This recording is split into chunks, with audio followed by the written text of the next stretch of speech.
ఈ ఉదయమున నీవు ఎవ్వరినీ కలుసుకొనక ముందు ప్రభువును కలుసుకో. నీవు ఎవ్వరినీ చూడకముందు ప్రభువును చూడు.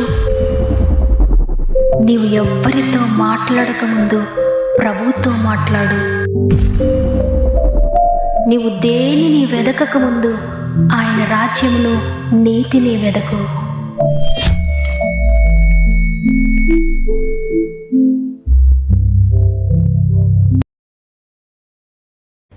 Praise the lord.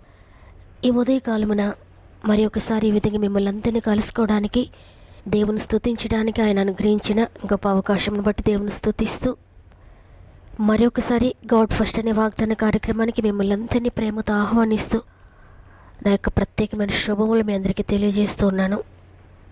ప్రియ దేవుని బిడ్డలారా, ఈ ఉదయాన మీరు మీ కుటుంబాలు మీ పరిస్థితులన్నీ ఎలా ఉన్నాయి? మీ పరిస్థితులు ఏ విధంగా ఉన్నా భయపడకండి. చేజారిపోయే పరిస్థితులున్నా భయపడకండి. ఇక ఏంటిలే నా జీవితం అయిపోయింది అనుకున్న పరిస్థితుల్లో మీరున్నా వాటన్నిటినీ మార్చగల శక్తి దేవునికి ఉంది. ఆయనపై ఆధారపడండి. అందుకే ఉదయాన్నే దేవుడు మిమ్మల్ని దర్శిస్తూ ఉన్నారు. మిమ్మల్ని లేవనెత్తాలని, మీ జీవితంలో అద్భుతాలు చేయాలని, మీ పరిస్థితులన్నిటినీ మార్చాలని, మిమ్మల్ని నెమ్మదితో శాంతితో నింపాలని ఈరోజు మీతో మాట్లాడుతున్నారు. కాబట్టి దేవుని వాక్యాన్ని గట్టిగా పట్టుకోండి. దేవుని మాటను ఉన్నది ఉన్నట్లుగా నమ్మండి. వాగ్దానాన్ని ఎత్తిపట్టి ప్రార్థించండి. కార్యం జరిగేంత వరకు ప్రార్థించండి పట్టుదలతో.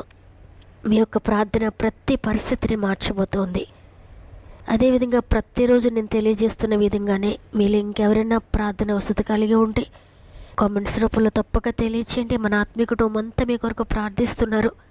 మీ కామెంట్స్ అందరూ చదువుతున్నారని నేను నమ్ముతున్నాను. వాక్యం చివరిలో మనందరం కూడా కలిసి ప్రార్థన చేద్దాం. ఎందుకంటే మనకి ఏ ఆశ్రయం లేదు. దేవుడే మన దిక్కు, దేవుడే మనకు ఆశ్రయము. కాబట్టి ప్రార్థనతో ఆయన దగ్గరికి వెళ్దాం, కార్యములు పొందుకుందాం. సమస్త మహిమ ఘనత ప్రభావములు దేవునికి చెల్లునుగాక. ఈరోజు దేవుడు మనతో మాట్లాడుతున్న, మనకు అనుగ్రహిస్తున్న మాట యెషయా గ్రంథము 48వ అధ్యాయము 21వ వచనము. ఎడారి స్థలములలో ఆయన వారిని నడిపించెను, వారు దప్పిగొనలేదు. ఆమేన్. ఈరోజు వాగ్దానాన్ని వింటున్న ప్రియ సహోదరి, ప్రియ సహోదరుడా, దేవుడు ఎంత ప్రేమమయుడో, ఆయన మీపై ఎంత దయ కలిగి ఉన్నారో, ఎంత కృప కలిగి ఉన్నారో, మీ పరిస్థితులన్నిటినీ ఎంత అద్భుతంగా మార్చగలరనేది ఈ వాగ్దానం మనకు తెలియజేస్తుంది. చూడండి, ఎడారిలో, కఠినమైన పరిస్థితిలో, కష్టమైన ప్రయాణంలో కూడా దేవుడు తన ప్రజలను విడిచిపెట్టలేదు. వారిని దాహముతో ఉంచలేదు.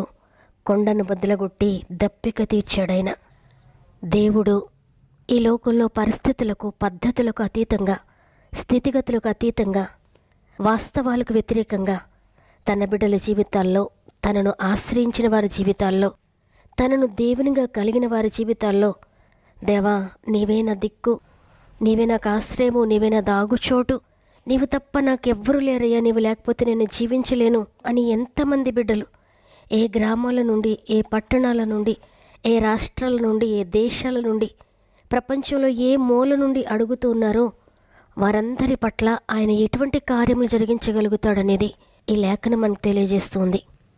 మనం నమ్మిన ప్రభువు పరిస్థితులకు అతీతుడు, లోక స్థితిగతులకు అతీతుడు. తన ప్రజలు ఎడారిలో నడుచుకుంటూ వెళ్తూ ఉండగా నీరు లేని ప్రదేశంలో, ఏమాత్రము బ్రతకడానికి అనుకూలంగా లేని ప్రదేశం అది. లక్షల్లో నేల రాలిపోవలసిన పరిస్థితి. అయితే అక్కడ దేవుడు చేసిన ఒక మహోన్నతమైన అద్భుతం. ఎడారిలో కూడా దప్పిగొనకుండా, దాహం కొనకుండా ఆయన తన ప్రజలను సంతృప్తితో, సమాధానంతో, జీవజలముతో, శాంతితో, నెమ్మదితో నింపి తీసుకువెళ్ళాడు. నిజానికి ఎడారిలో మనుషులు దాహంగా ఉండాలి, వేదనతో ఉండాలి. పిల్లలు, పెద్దలు, స్త్రీలు, పురుషులు అందరూ కూడా దప్పికతో, నడవలేక ఆయాసంతో ఉండాల్సిన పరిస్థితి. అయితే దాహము అనే విషయమే లేకుండా ఆ స్థితికి వేరైన స్థితిని కలుగు చేసి ఆ ప్రజలను ఆ పరిస్థితిని దాటించుకుంటూ తీసుకుపోయాడు. ఎంత అద్భుతం కదా!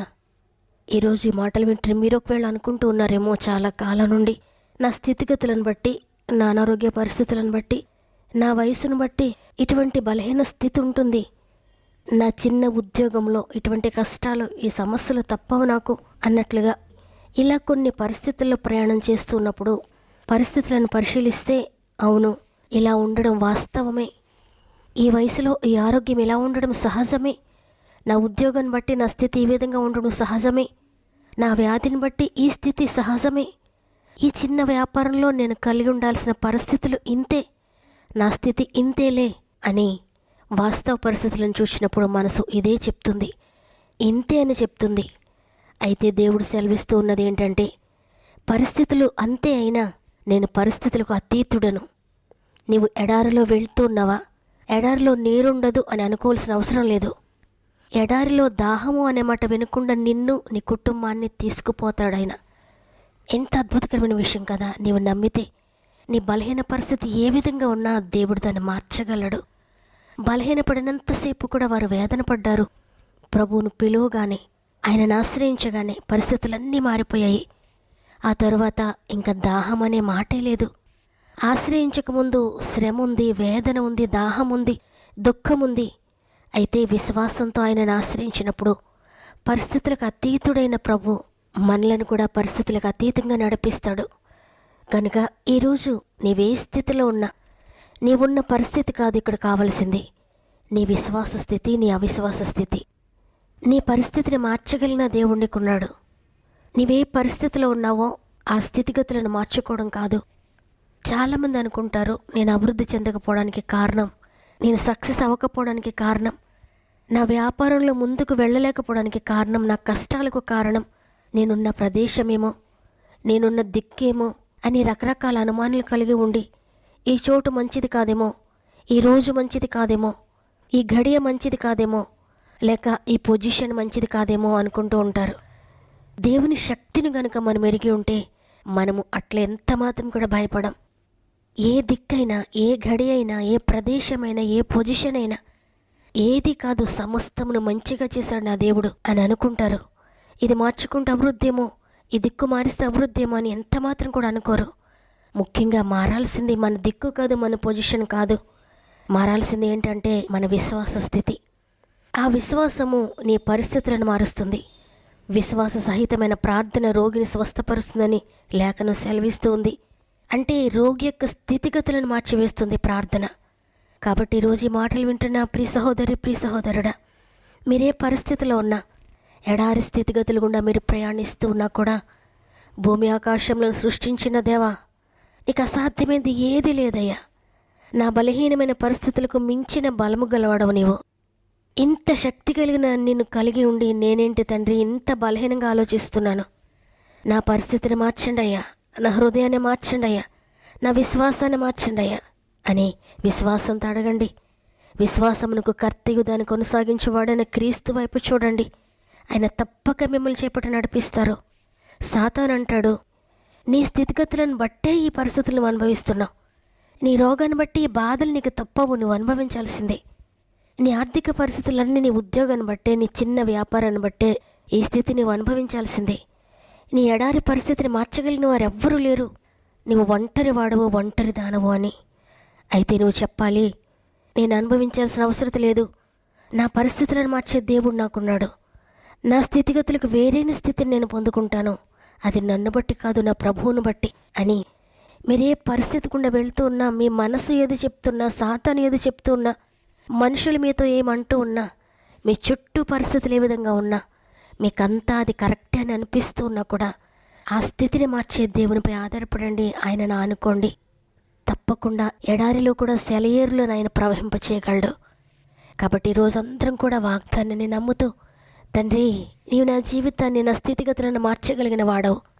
నేను దిక్కు మార్చుకోవడం వల్ల నేను మార్చుకోలేనయ్యా, రోజు మార్చుకోవడం వల్ల నేను మార్చుకోలేనయ్యా, నా జీవితాన్ని సమర్పించుకుంటున్నానయ్యా, నీవు మాత్రమే మార్చగలిగిన వాడవు కాబట్టి నీకు అప్పగించుకుంటున్నానని మన పరిస్థితులన్నీ దేవుని చేతులకు అప్పగించి ప్రార్థన చేద్దాం. ఒక్క నిమిషం నాతో మోకరిస్తారా?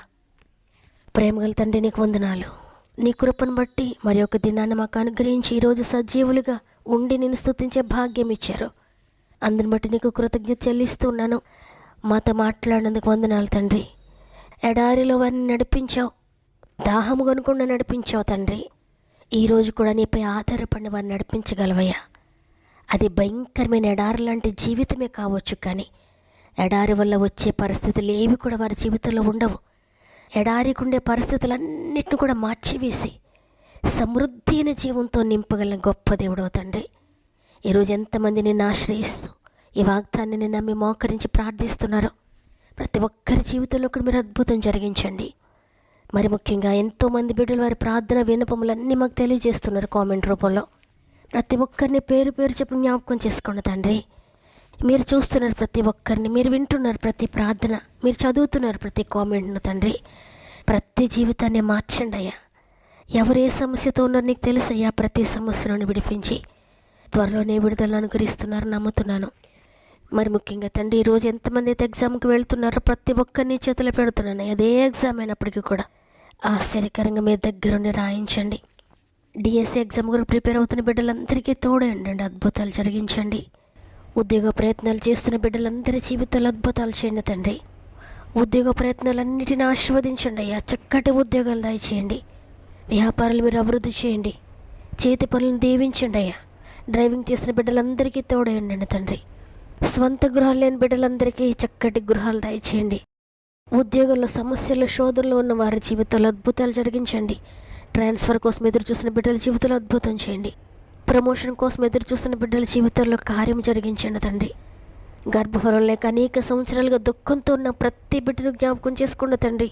మీకు అసాధ్యమైంది ఏదీ లేదయ్యా. ఎంతమంది నమ్ముతున్నారో ప్రతి గర్భాన్ని ముట్టండి తండ్రి. ప్రతి ఆటంకము తొలగించి ఆశ్చర్యకరమైన కార్యము నమ్మిన వారందరి జీవితాలు ఈ నెలలోనే మీరు జరిగిస్తున్నారని నమ్ముతున్నాను.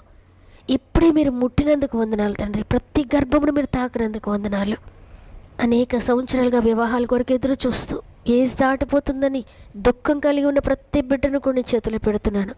తల్లిదండ్రులు జ్ఞాపకం చేసుకోండి తండ్రి. వారి బిడ్డల గురించి దుఃఖించాల్సిన అవసరం లేకుండా ఆశ్చర్యకరంగా వివాహాలు జరిగించండి తండ్రి.